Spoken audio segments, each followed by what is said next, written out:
Yay! Welcome. This is the Made in America show right here on the King's Broadcasting Network. I want to welcome all of you.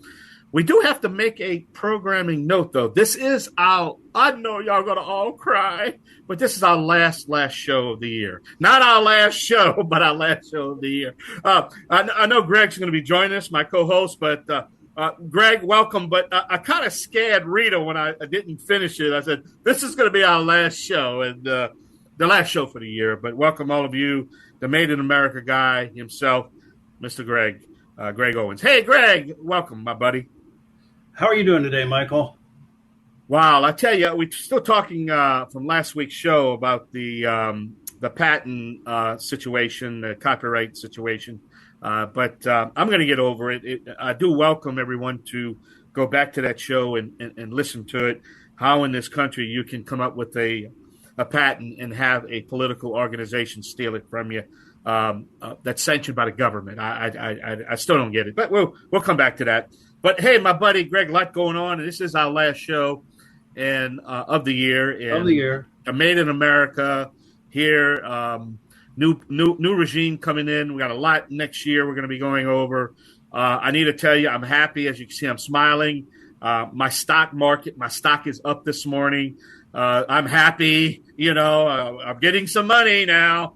But we have a great show. So why don't you tell? I know I'm excited to talk to Miss Rosemary Gibson, the industry expert. But what's going on? Give us an update. What's happening? Well, I tell you what. I listened to the show last week when you were talking about this patent issue, and it sort of jogged my memory that I need to have Rosemary on, because this is another issue that we're facing that she's been bird dogging, I guess would be maybe a good word to put out there, for many years. I was completely unfamiliar with the issue until I joined CPA, and Rosemary and I were traipsing around Capitol Hill one day lobbying for Made in America issues, and I became pretty well versed in this. We'll get into that here in a little bit, but Rosemary, welcome to the program. How are you today? Greg, it's great to see you and to be on a Made in America program with good folks trying to make our country better and bring jobs back home for people and their families. Yeah, and this show is really all about, talking to industry experts like yourself who have a particular issue that they're very well versed in and have been lobbying for many years, something that we need to get fixed in this country. We've had different companies on the show that have talked about their trials and tribulations and successes of making things in America. We had Harry Mosier on here the other week to help everybody do their own math to determine when it's best to consider maybe reshoring certain things. So as we get started here, I thought maybe you might want to introduce yourself to the audience and talk a little bit. Where did you grow up? Where did you go to school? How did you start your career path? Oh, wow. So, I grew up in Long Island, New York, and made my way to go to college in Washington, D.C. at Georgetown University. And that was a turning point in my life. In fact, a couple of years ago, I went back to turns out the guy who gave me admission for my interview, he's still there as Dean of Admissions. And I called him up and I thanked him. Wow. For letting me have a great life and hopefully making a contribution to people in our country. And then I did a stint over at London School of Economics, and I crossed boundaries of different areas, different disciplines and specialties, as you'll hear about in my career. And long story short, number of years later, I got into writing books. I worked at the Robert Wood Johnson Foundation for 16 years, and that's a big healthcare foundation in Princeton, New Jersey. And I helped put palliative care in the nation's hospitals. So if you have a loved one in the hospital who has a life-limiting illness and they get palliative care, that's an outgrowth of our work. So I've done a lot of different things, but then I started writing books. And fast forward to the most recent book, China RX. And Greg, that's how you and I met. Yes, it is. I was just looking to write another book, and I stumbled on this topic and it was stunning, about our medicines in our big box stores and hospitals, and learned that our manufacturing base has eroded dramatically. And this is for the generic drugs. the cheaper versions off patent, talking about patent, these are off patent. They're about 90% of the medicines that everybody takes. And the production of that's been largely offshore. And we saw this during the COVID pandemic, that we had shortages, that how dependent we were, especially on China, for the core components in thousands of medicines. And so that was all exposed in a book, China RX, that came out in 2018. And that led to testimony on Capitol Hill in the House and Senate, the U.S.-China Economic and Security Review Commission, and briefings in Washington and around the country and hospitals and elsewhere. So Rosemary, as our listeners are out there, and we probably have piqued a lot of people's interest at this particular moment in time, and we're going to get into the who's, what's, and whys here in a minute, but where would a person go to purchase a copy of China RX? China RX is available on Amazon, and it's also on Barnes & Noble. Those would be the two best places. And ask your public library if they can get it for you. And Greg, I think it's important for your listeners and viewers to know that I was not paid to do this work, that I wrote it strictly in the public interest. I don't represent any special interest, because if you see something, you got to say something. And also, the proceeds from the book have been donated to good causes because we believe in giving back. So just like Jim, you're not going to get rich off writing the book. That's not the point. It's to be a true patriot, right? And get the word out and help solve what has really turned into sort of a crisis at this point. So let me double back to when we first met. This was around the time your book came out or shortly thereafter.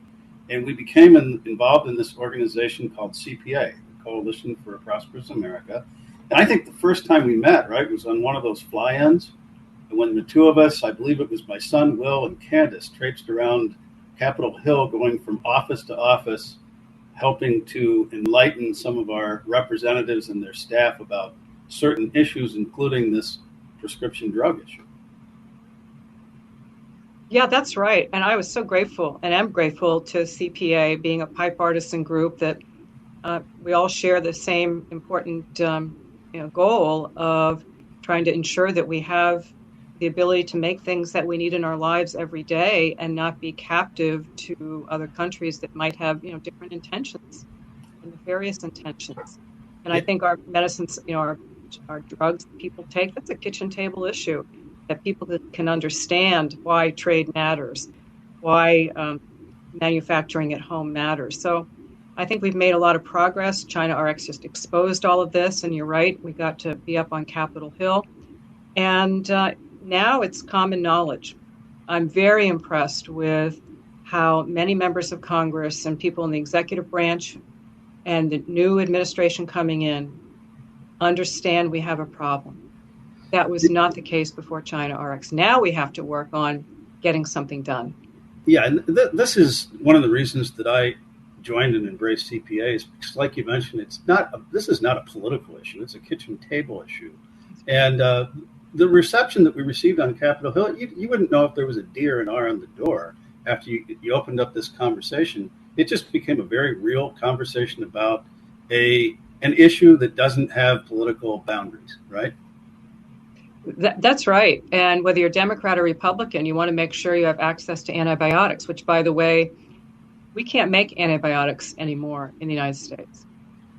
And here we went through a pandemic, an infectious disease, bacterial in nature. We can't make them anymore.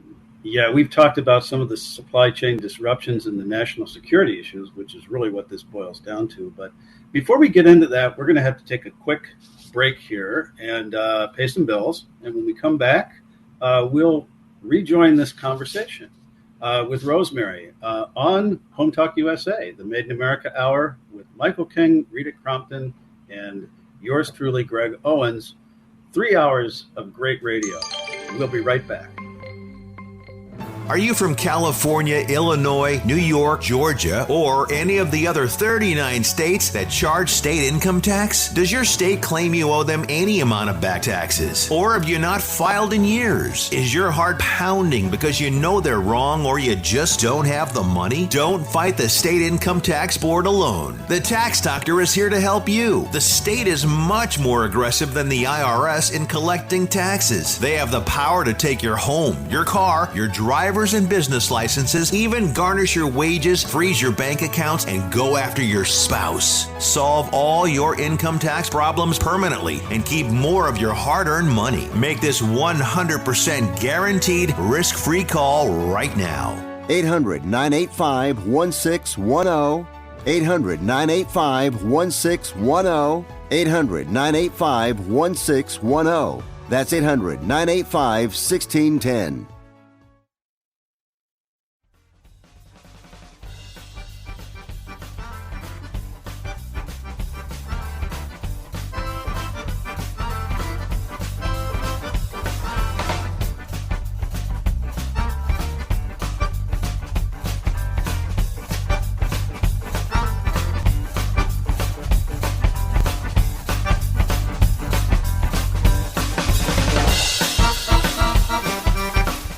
Welcome back, everybody. This is HomeTalkUSA, the Made in America Hour. Before we get back to our conversation with Rosemary, I wanted to put in a plug for one of our sponsors, Lion Energy Products. You can go anywhere with portable power solar generators. Visit them at lionenergy.com. Rosemary, welcome back. And when we left off, we were talking a little bit about how we met and our experience working with CPA. Jim Stuber, who's been on the program, and I did the Made in America committee with CPA. I think that ran for about 3 or 4 years. And I believe after we first met, or shortly thereafter, you formed part of that, and then you branched off and had your own committee. I forget exactly what it was called, but just curiously, we've never spoken about this. Maybe a year or so of doing that. What was the big impact of that? Was it just bringing the issue to light? That's right, Greg. The committee at CPA that focused especially on our medicines, because it's so specific and affects a lot of people, as we've talked about. One of the big things we accomplished was raising awareness about how dependent we are, including our military. And how dependent are we? If China shut the door on the components to make our generic and brand drugs, within months, our hospitals would shut down. They couldn't perform surgery. Shelves would be bare in pharmacies around the country. And the same would be true in Europe and Australia and Canada. So I think we made great progress in highlighting the real challenges we face from a public health perspective and national security viewpoint of the dangerous situation with our dependence on China, and to bring a focus on how do we begin to bring back some of this capability for the things that are most important for our country to survive and thrive in the future. And then, like most people, when I first heard of this, I thought of generic drugs or drugs in general. I thought of them coming from India. And I believe it was during one of our conversations that you pointed out, well, maybe a lot of them these generic drugs are made in India, but the active ingredients actually come from China. Do I remember that correctly? That's right. This is one of the big eye-openers that I stumbled on in working on China RX. I call them jaw droppers. And it turns out India, which you're right, we think of them as a big generic drug maker, they depend on China for the materials, the core components to make their industry work. About 70% of what they need, they get from China. It's also true that Chinese companies are manufacturing in China generic medicines, for example, cancer drugs. Some of you may remember when there was a shortage of a really important cancer drug. And what did our government do? They looked to China, Chinese manufacturer, to import it. And presumably the FDA tested it. But this is not just, your run-of-the-mill medicines. These are life-saving medicines that we've given away our ability to make them. And we got to bring it back. Right. So now I had in my notes here to get into the meat and bones of the conversation. And you just brought up an interesting way of phrasing it, which probably goes along with the chapters of your book, China RX, the jaw droppers. Chapter for each jaw dropper. So, let's start talking about the issue by discussing not only this supply thing, but the other jaw droppers that you've uncovered in your investigation? Well, one of them is, if you think about it, there's no recourse, legal recourse, that if you get a bad drug that's made in a country such as China and probably even India, here we have some legal protections. But when you buy products from there, there's no legal protection. You can't sue. You're not going to sue within China, and companies here may have very few resources. And so one can manipulate drugs and have serious problems with the quality without any repercussions. Right after China RX came out, Greg, there was one of the largest recalls in FDA history. And it was a common blood pressure medicine called valsartan.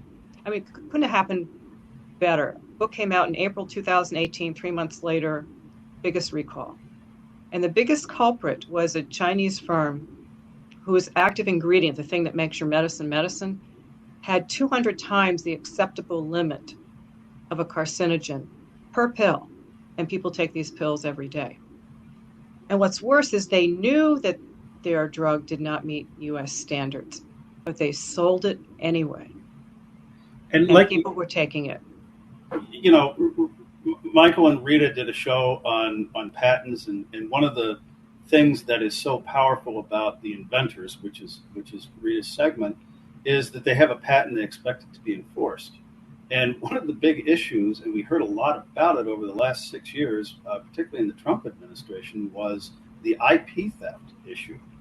And these are two kind of related things, because if somebody steals your IP on an invention, or you give it to them because you're contract manufacturing with them, and then they turn around and copy it and sell against you, there's just no recourse. There's no, go over to China and try and sue somebody. That's not going to happen, right? That's absolutely right. And I will say, on the generic side, how did we get here? Well, it was Western companies, including U.S. firms. They gave away their IP portfolio for generic drugs to Chinese companies in return for getting access to the huge growing market of higher value, more costly branded products, and therefore more profitable. So, right. China wouldn't just let U.S. West and other Western companies come in and sell. China wanted something from it.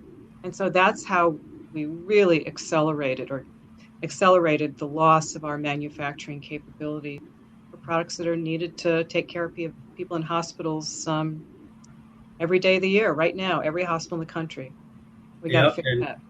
We do an awful lot talking about this thing called the race to the bottom, where these large multinational corporations, a lot of it is profit motivated, and they're just seeking out the cheapest place in the world to make it, which in a lot of cases avoids regulation, right? So I can't think of anything worse than having a race to the bottom on prescription medicines. That's just absolutely crazy to me. But Greg, we're going to have to take a quick break here. Oh, sure, we'll come back to that. When we come back, we'll come right back to that. This is Greg Owens on Home Talk USA, Made in America Hour. We'll be back after we pay a couple bills.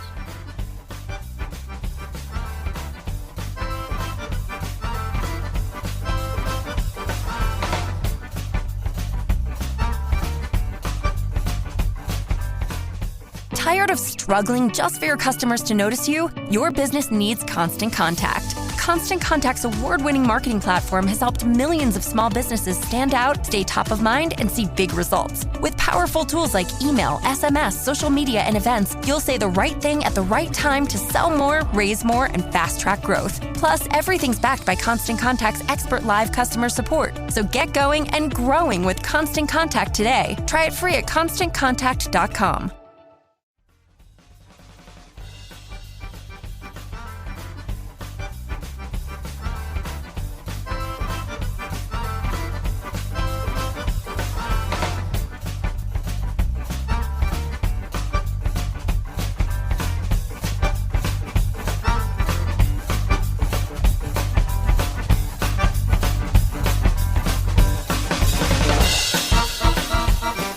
Welcome back, everyone, to Home Talk USA on the King Broadcasting Network. This is the Made in America Hour, and I'm here with Rosemary Gibson, industry expert, on prescription drugs, most specifically generic drugs. Before we get back to our conversation, I wanted to give a big shout out to Green Products. Protect your wood from future damage with copper, green wood preserve. They have a whole bunch of different products there. You got to check them out. greenproductsco.net. Well, welcome back, Rosemary. And we left off that conversation talking a little bit about culpability for drugs that are bad. You mentioned one that had a carcinogen in it, but there's another side to that equation. Imagine if it simply doesn't work. You know, you have a problem, like you have high blood pressure or cholesterol, and you're taking your medication and it doesn't work. And who's testing it? Who's making sure that it does work? Go ahead and pick it up from there, because I'm sure you can shed some great light on that. Thanks, Greg. Well, the culpability lies with a handful of U.S. companies that scour the earth looking for the cheapest blood pressure pill, the cheapest drug you take for a heart transplant. And all they care about is price. And you just have a handful of these companies.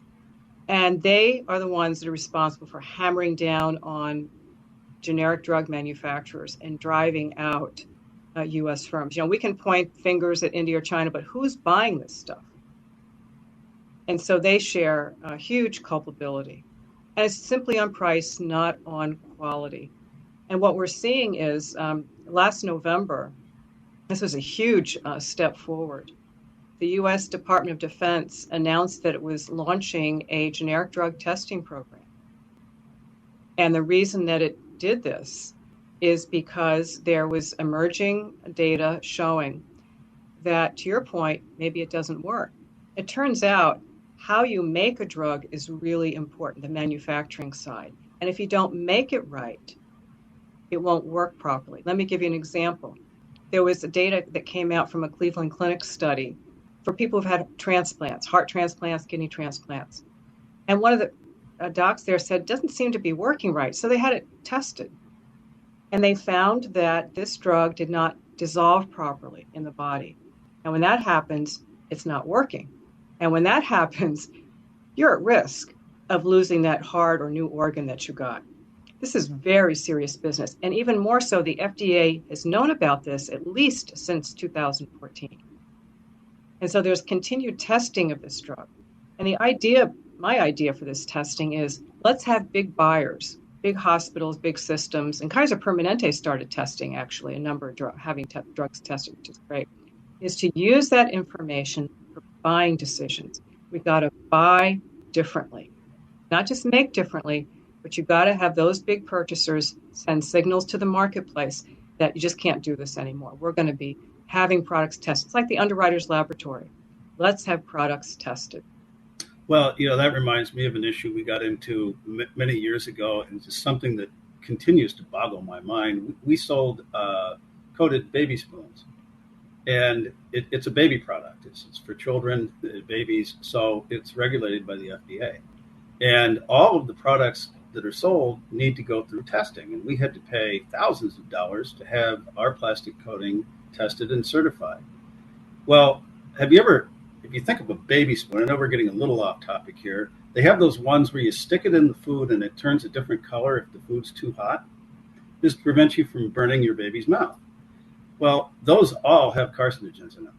You can't use that material in the plastic over here. So we called up the FDA. We're thinking, aha, we got it. We're going to dominate this market because we have the only one that would pass this test. You know what they told us? We don't have the resources to be able to test all of the imported stuff. We only test the ones that are made in the USA. And that just blew our minds. Isn't it kind of similar with generic drug manufacturing? Oh, the playing field is so not level. And even worse, Greg, what's happened since you and I were up on the Hill is that the regulatory system in China, FDA's regulatory system, is basically falling apart. And that happened because of the anti-espionage law that China launched last July, which said, game on, you come into our country And whatever we consider as espionage, you could be arrested. And there were some pharmaceutical company executives that were arrested. So the FDA is having a big problem finding FDA employees that want to travel to China. India also has problems. So our regulatory system, in my view, has collapsed. But talk about an unlevel playing field. The other thing I want to say is we have to figure out why. A couple of years ago in the fall, there was a huge outbreak of, fall, flu, and things like that, colds and sore throats, bronchitis. And there was a shortage of a really important antibiotic, amoxicillin. And guess what? There was a manufacturer in Tennessee, U.S. Antibiotics. They bought the company, they out of bankruptcy, they refurbished it, invested in it, getting API from a very responsible Western company. And they had amoxicillin to sell, while nobody else did. People were calling up, finding them on the internet. Can we drive there, bring our prescription, and get it filled? And that's not how the system works. But you know who wasn't calling, Greg? The federal government, the Strategic National Stockpile, public health agencies. We have to figure out why it is that our government is not using our tax dollars, in this case, to treat infectious disease. But we've got to figure out the other reason that there's such a barrier. Something's holding back our federal government from buying U.S.-made, in this case, generic drugs that are essential for life. We've got to fix that. Well, it's just like many other issues with manufacturing scale and scope. It's really a national security issue and just not on a level of somebody's going to attack us. Although this could be easily weaponized if they were to hold back and create a supply chain crisis. But I think we've pretty much framed that this is a major issue. This is something that we need to deal with. Who are the people, and maybe it is the government themselves for some reason, but who are the people who are pushing back? Who do you get the pushback from when you go up to Capitol Hill? Is it just the drug manufacturers that are trying to make an extra buck here and there, or is there anybody else that's acting nefariously? Well, it was shocking, although not so, but still shocking, that when President Trump in August of 2020 signed an executive order that would require the federal government departments like DOD and HHS, Health and Human Services, and Department of Defense, when they purchase medicines, that they give preference to U.S. manufacturers. And there'd be a premium that the federal government would pay for that as part of building our industrial base back up. Did it work? The outcry from Big Pharma was stunning. And I believe it's what then Attorney General Bill Barr said in a very compelling speech, where he says there's instances of U.S. and Western company CEOs that are lobbying on behalf of China in the United States as a quid pro quo, that if you want to do business in China, then you've got to lobby for us in your home country. Right. So that was quite stunning, that Big Pharma lobbied against generic drug manufacturing and the federal government, for example, having long-term contracts. I'd like to see the federal government provide quality manufacturers, U.S.-owned and U.S.-operated here in the U.S., give them long-term contracts for medicines we know we're going to need just to run our hospitals and health systems. It's not tax credits for building manufacturing plants. That's not enough. We need long-term contracts with reputable companies who will deliver quality products that are tested. It's not hard. And with all the government efficiency things that will go on, which I hope will be successful, stopping the things we shouldn't, wasting our money on, we could put that money into things that matter. And the cost doesn't nearly have to cost that much. I'll tell you a quick story. There was a guy who, very respected pharmaceutical manufacturer, and he said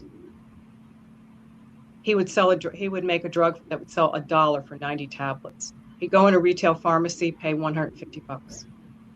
There's ways to do it to reward manufacturers for quality medicines. All right, we're going to have to take a quick break here, but we're going to pick that up when we come back. I'm Greg Owens. This is Home Talk USA, the Made in America Hour. We will be right back.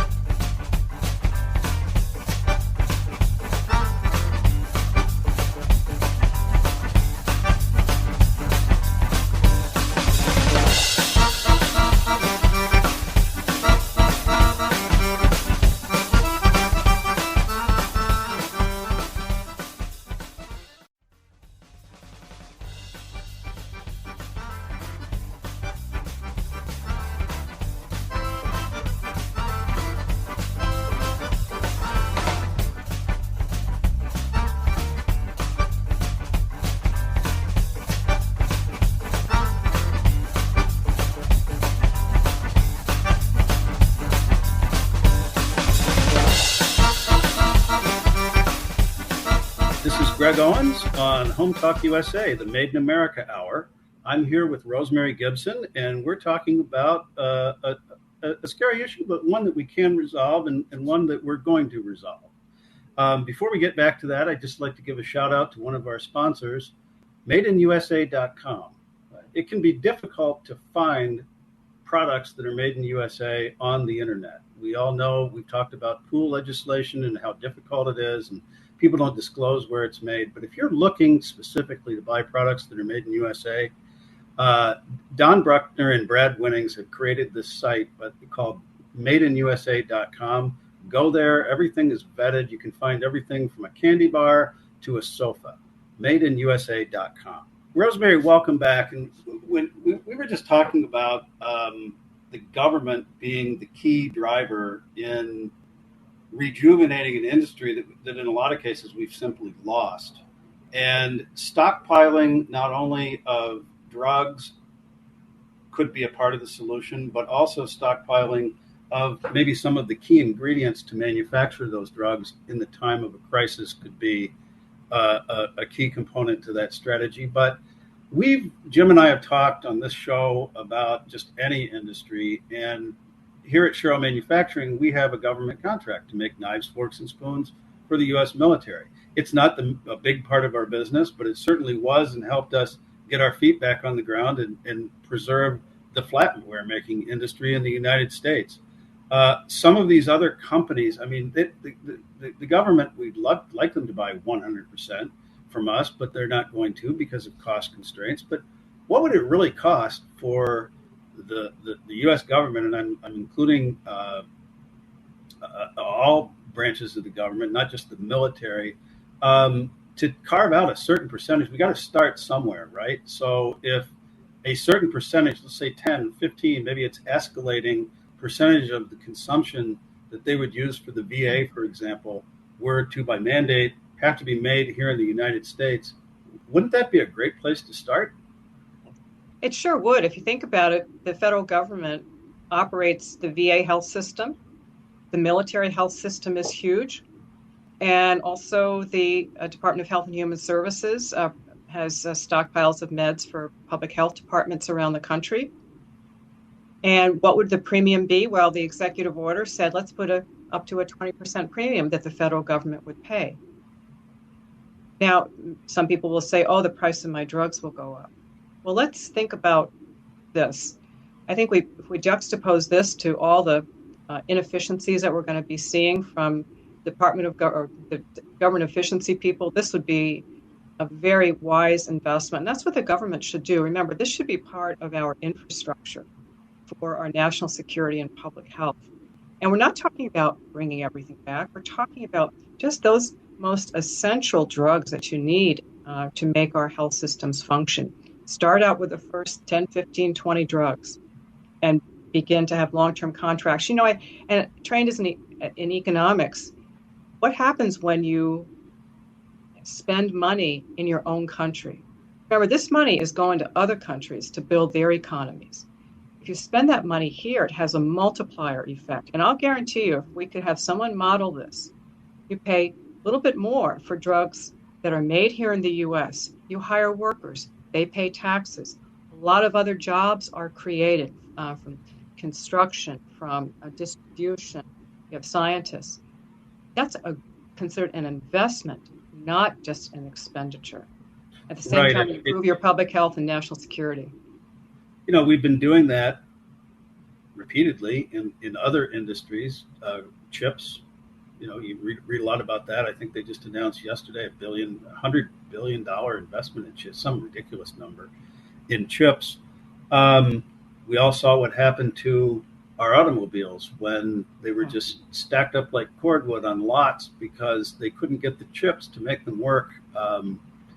What if that happened to penicillin and other antibiotics? And remind the audience again, is there anybody in the United States that's currently making at scale at all antibiotics? No. We cannot make antibiotics from beginning to end. What would it take to get there from here?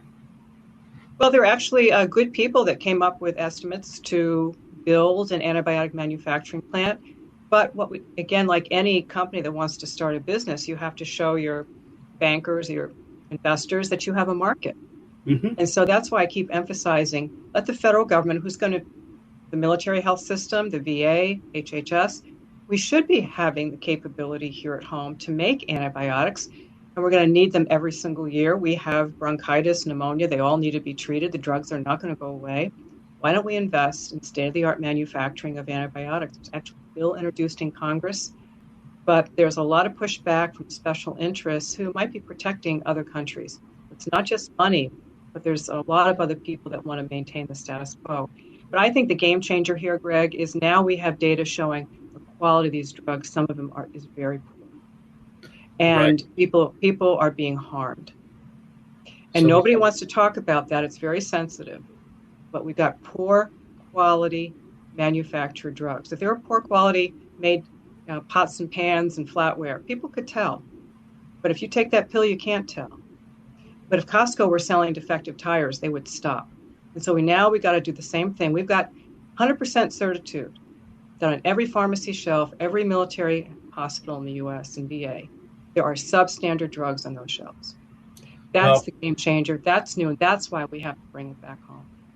We've come to the end of the hour, and it seems to happen every week, but I had about 15 more questions that I wanted to ask you, Rosemary. So we're going to have you back on, because what I'd really like to do now that we framed the issue is move beyond that and do a deeper dive into the solutions and how maybe public awareness and public pressure can help drive this issue forward. But unfortunately, we come to the end of the hour and the end of the year, so we'll have to do that next year. This is Greg Owens on Home Talk USA, the Made in America Hour. Thank you very much, Rosemary, for enlightening us on an important issue. Thank you, Greg. Soon.